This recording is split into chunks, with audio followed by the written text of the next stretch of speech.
Intermediate బోర్డుకు సంబంధించి మేము ఏం చెప్పినామో ఏం చేసినామో ఎంసెట్ విషయంలో కూడా అదే అమలు అవుతుంది, ఎటువంటి సందేహం లేదు.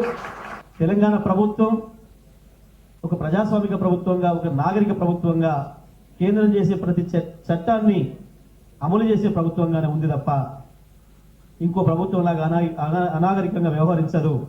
కావాలని చెప్పి పక్క రాష్ట్రంతో గొడవలు సృష్టించి అక్కడి ప్రజల్ని తాత్కాలికంగా మభ్యపెట్టే పరిస్థితులు అట్లాంటి మనకు అవసరం లేదు. మన స్పష్టంగా 2013 ఆంధ్రప్రదేశ్ పునర్వ్యవస్థీకరణ చట్టం ఏదైతే చెప్తుందో ఆ చట్టాన్ని తూచా తప్పకుండా అమలు చేస్తూ ఉన్నాం. ఆ చట్టం యొక్క స్ఫూర్తిలోనే, ఆ పరిధిలోనే మనం పనిచేస్తూ ఉన్నాం. కాసేపు ఎవరికో విరోధం కలిగించడం కొరకు మాట్లాడే పద్ధతిలో ఉండవద్దు. మనం బాధ్యతాయుతంగా ఉండాలి.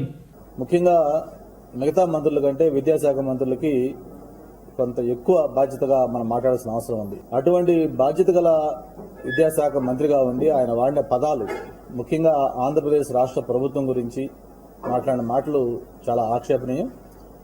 ఆంధ్రప్రదేశ్ ప్రభుత్వం అనాగరికంగా వ్యవహరిస్తుంది అనే పదం కూడా వాడటం జరిగింది.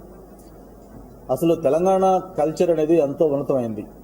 తెలంగాణ సంస్కృతి కానీ, వాళ్ళ ఆచారాలు, సాంప్రదాయాలు, భాష ఇవన్నీ కూడా ఒక ఉన్నతమైన ఇదని అందరికి ఒపీనియన్, మా అందరికి కూడా. మరి అటువంటి ఉన్నతమైన సాంప్రదాయాలు, ఆచారాలు, వ్యవహారాలు ఉన్న రాష్ట్రం నుంచి ఒక విద్యాశాఖ మంత్రిగా ఆయనంత అనాగరికంగా మాట్లాడతారని మేము ఎక్స్పెక్ట్ చేయలేదు. ముఖ్యంగా మీరు ఇంటర్మీడియట్ ఎగ్జామ్స్ విషయం ఒకసారి చూస్తే మరి అన్ని రకాలుగా కూడా వాళ్ళు ఏం చెప్పినా కూడా మేము వింటానికి సిద్ధంగా ఉన్నాం.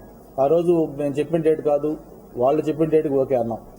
అంతేకాదు వాళ్ళు కన్వీనర్గా ఉండి మేము కో కన్వీనర్గా ఉంటామని చెప్పి కూడా చెప్పాం. ఇట్లాగా దేనికైనా మేము సిద్ధంగా ఉన్నాం, కామన్ ఎగ్జామ్స్ పెట్టుకుందాం అని చెప్పింది మొత్తం అనుకుంటే దానికి ఏ విధంగా వాళ్ళు వ్యవహరించారో మీరు చూశారు.